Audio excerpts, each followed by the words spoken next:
Miarabantsika rehetra amin'ny anaran'i Jesosy, ilay tompon'izao rehetra izao. Torohevitra 7 hampandrosoana ny fikambanana ao amin'ny fiangonana. Izay indray havana no lohatenin'ity vidéo manaraka ity. Tsy mora no mitondra sampana na fikambanana ao amin'ny fiangonana. Satria raha any am-pianarana zao na any am-piasana dia tsy maintsy tonga eo ilay olona. Fa ity tena miankina be dia be amin'ny zavatra izay mitranga ao anatin'io fikambanana io ny mahatonga na tsy ahatonga intsony ilay mpikambana rehefa avy eo. Ary dia torohevitra ho antsika mpitarika any anatin'ny fiangonana izao omena antsika izao. Inona aloha ny atao hoe sampana mandroso. Raha faritana amin'ny fomba tsotsotra ilay izy ngambany toy izao hoe sampana izay hita fa mitombo aloha ny isan'ny mpikambana, ary hita fa mahatamana reo mpikambana ilay sampana, ary hita ihany koa fa misy fahamatorana ara-panahy ao anatin'izany sampana izany. Raha hoe izay no azo hamaritana azy tsotsotra. Ka ahoana ny atao hananana sampana na fikambanana ho tahaka izany eo anivon'ny fiangonana? Tsara ho fantatsika ravana fa misy lafin-javatra maro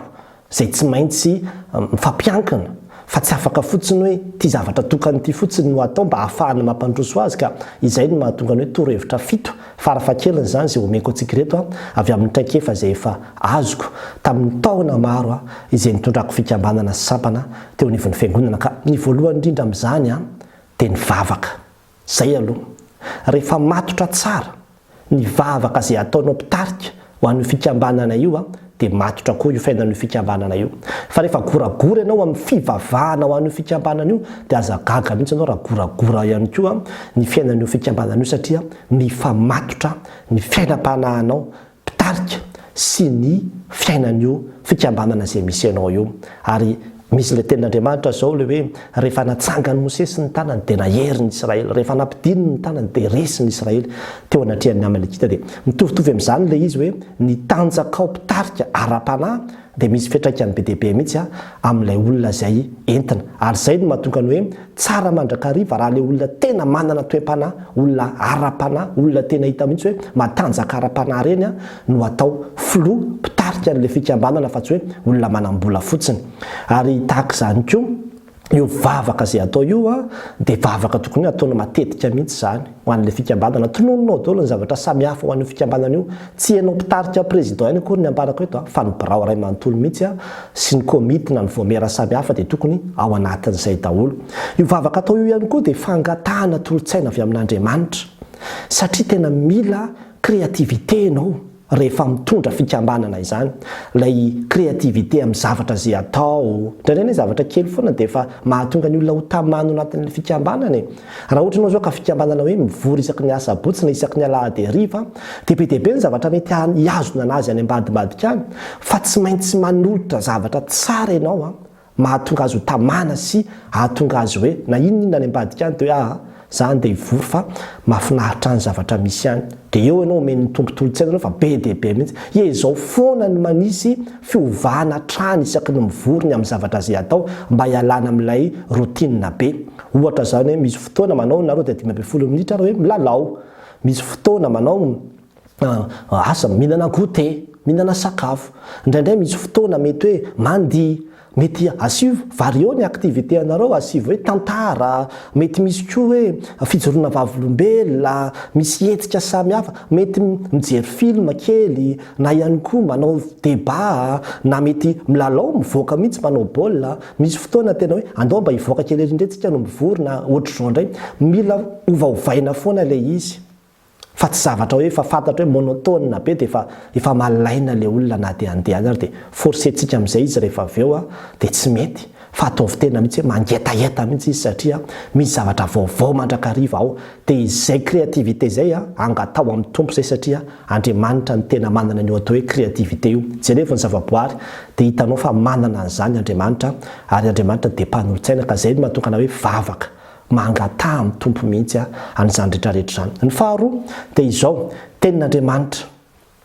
io koa dia tsy azonao iodivirana mihitsiny ndraindray manko tsika ohatra hoe chorale zao le fikambanana dia tsisy antsarany tenin'Andriamanitra mihitsy fa tonga dia vao tonga dia fa raikitra fa avaka kely fotsiny dia vaky-teny kely fotsiny dia tonga dia raikitra ny fampianaran-kira dia lasa monotone be koa le izy. Tsy maintsy ampiakarina koa ny lentara-panahan'ireo olona izay mpikambandreo. Ary ao anatin'izany ohatra ny hoe manao fiarahana mandinika soratra masina ianareo, afaka manao alim-bavaka e, afaka manao fifadikanina ianareo, afaka manao fisindana kely ianareo, dia izany rehetrarehetra izany mba ahafahana mitory ny tenin'Andriamanitra sy mandray tenin'Andriamanitra daholo ao anatin'ny fikambanana izay misy ianareo io. Ary tsisy bedy mihitsy raha ohatra ka hoe maka olona avy any ivelany mihitsy ianareo hitory teny ao anatin'ilay fikambananareo mialohan'ny anaovanareo aktivité ohatra. Dia hiakan-drany izay ao anatin'ny fiangonanao ny dehibe ny olona na vita fianarana ho an'ny mpitory teny, katekista sy ny toy izany ao anatin'ny fiangonanao alaivo ireny olona ireny, fa ny fisian'ilay olona avy any ivelany koa izay miditra ao anatin'ilay fikambanana dia fa zava-dehibe izay mampisy haim-panahy ao anatin'ilay fikambanana ka zava-dehibe izay. Fahatelo dia izao ataovy matotra ny fivoriana, ataovy matotra ny zavatra rehetrarehetra izay atao. Anisan'izany ohatra zao ny hoe ny toerana, ataovy matotra raikitra tsara mihitsy hoe eto ny toerana hivoriana,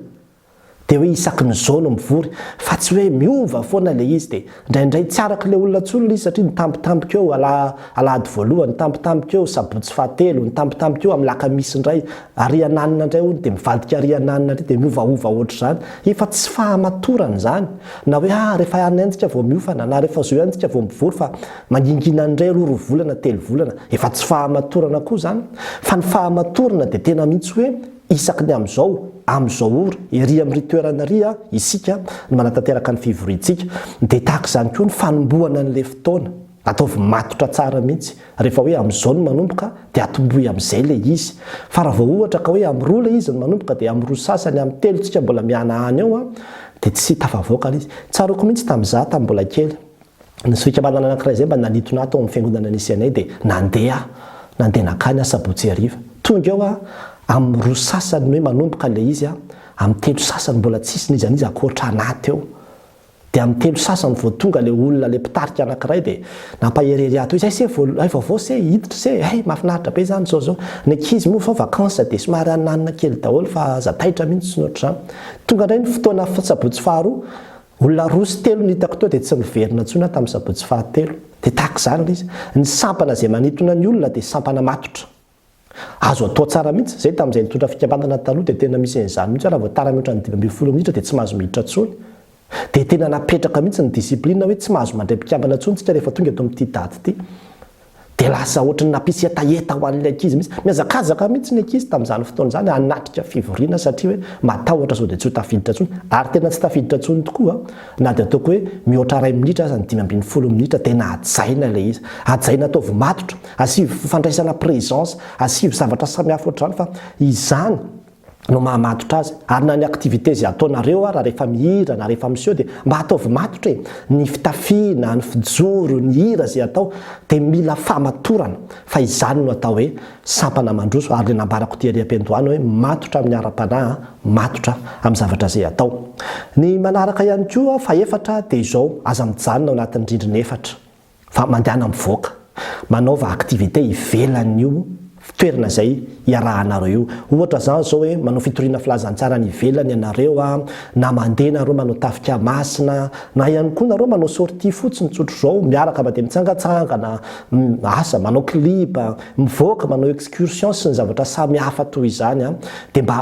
programme eo foana indray mandeha isaky ny 2 volana na ny toy izany izy zavatra toy izay ao anatin'ny fikambanana misy anareo io, fa reny koa dia anisany mahatonga ny mpikambana ho tamana. Fantatro tsara mihitsy tamin'izay nitondra fikambanana rehefa hoe tonga ny grande vacances dia mandeha manao tafika masina foana izahay, ary tena mandeha lavitra mihitsy dia 3 volana mialohan'iny grande vacances iny mihabetsaka mihitsy ny ankizy izay tonga mandeha mivory amin'iny fotoana iny satria mieritreritra le grande vacances ilay ankizy hoe handeha, fa rehefa tsy anao dia sao dia tsy lasa amin'io tafika masina io. Hitantsika amin'izany fa nitsokevitra azo raisina fotsiny dia hoe ny fisian'ny aktivité izay ataontsika dia mahatonga ny ankizy ho tonga zay fotsiny zany ny azo raisina anatin'ilay izy ka mila manao an'izay tsika fa raha ohatra ka ao foana dia tsy mivoaka mihitsy fa ataontsika problème foana andresabola dia tsy tafavoaka mihitsy no fikambanana io fa dia miamitsipozipozy eo ihany io fikambanana io dia miala tsikelikely amin'izay ny mpikambana dia lasa kivy sy ketraka ianao. Manarakaraka an'izay ihany koa dia izao nareo mpitarika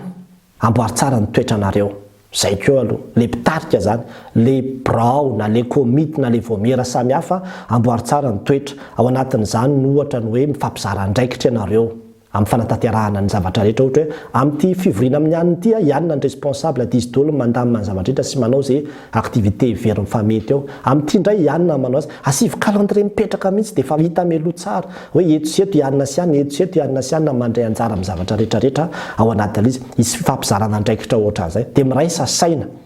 aza miady aza mifamaly aza mifanenjika fa raha vao tsy miray saina ianareo dia tsy tafavoaka mihitsy ho fikambanana io dia tahaka izany koa aoka mba ho le mpitarika tonga dia ataoko amin'ny fomba azahoantsika azy mihitsy hoe cool fa tsy le mahasika be na misy ane olona za mahafantatra olona an'izany mihitsy nitenenina kely fotsiny izy hoe fandrito tsy manao ninona eto fa maninona raha mba manora ratsy zay dia nampiala azy tao anatin'le fikambanana io tsy ohatry ny any am-pianarana na ohatry ny any am-piasana ka hoe misy engagement tsy maintsy hiazonana azy eo fa io tena zavatra kely tsy misy dikany fotsiny dia efa mahatonga an'le mpikambana hiala ary eo mihitsy hoe ilaina le mba mampime ilaina le mba humour kely dia mba micomprendre koa ianao hoe tanora daholo retoetiko reto zany tanora zany rehefa miaraka zany dia mifampitositosy eo zany dia mivanitinitika eo zany dia ajainao aloha dia ikenao aloha zay raha fa hoe tafahoatra ilay izy vao mba miteny ianao fa tsy vao mahita lehilahy sy vehivavy mba miarakaraka kely dia tsy mety zao mizaraka etsy ny lehilahy dia etsy ny vehivavy dia masika be ohatra zany ianao dia efa tsy mahatamana olona mihitsy ny fikambanana ohatran'izany dia efa tadidio koa aloha zay mianatra le psikolojia an'le tanora mihitsy koa tsika rehefa miaraka amin'ny zareo ary ny fahaenina dia izao atsarao ny fitaovana arak'izay azo atao dia atsarao mandrakariva ny fitaovana tena tsara mihitsy nareo raha manana fanamafisam-peo amin'izao fotoan'izao ny any ampli bafla zany na tsy lafo anay zany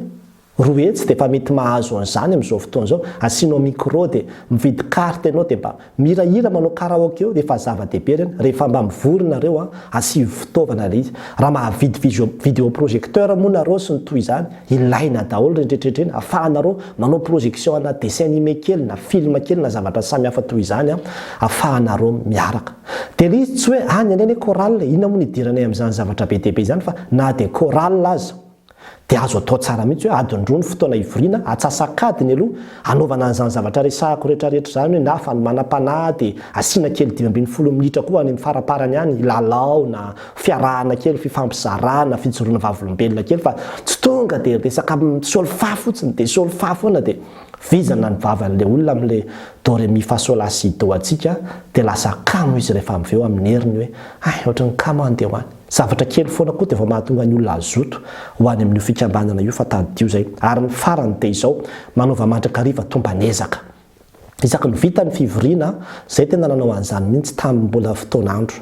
hoe isaky ny vita ny fivoriana anankiray dia tonga dia misy taratasy zaraina ho an'ny ankizy ho an'le mpikambana ao zany dia manoratra izy hoe inona ny zavatra voarainao androany inona ny zavatra nafinaritra anao androany inona ny zavatra hitanao fa tokony hatsaraina tamin'ny fiarahana androany dia mamaky an'iny foana dia mandray an'iny foana raha farafaratsy ny isaky ny enim-bolana ianao manao an'izay mba mijery inona ny tsaratsaraina dia tena raisina mihitsy atao anonyme izy dia tena enona mihitsy le etaetan'ireo olona mpikamban'ireo enonareo birao zany ahafahanareo mijery hoe ahoana ny ahafahana mampivoatra sy mampandroso an'ilay fikambanana dia mahereza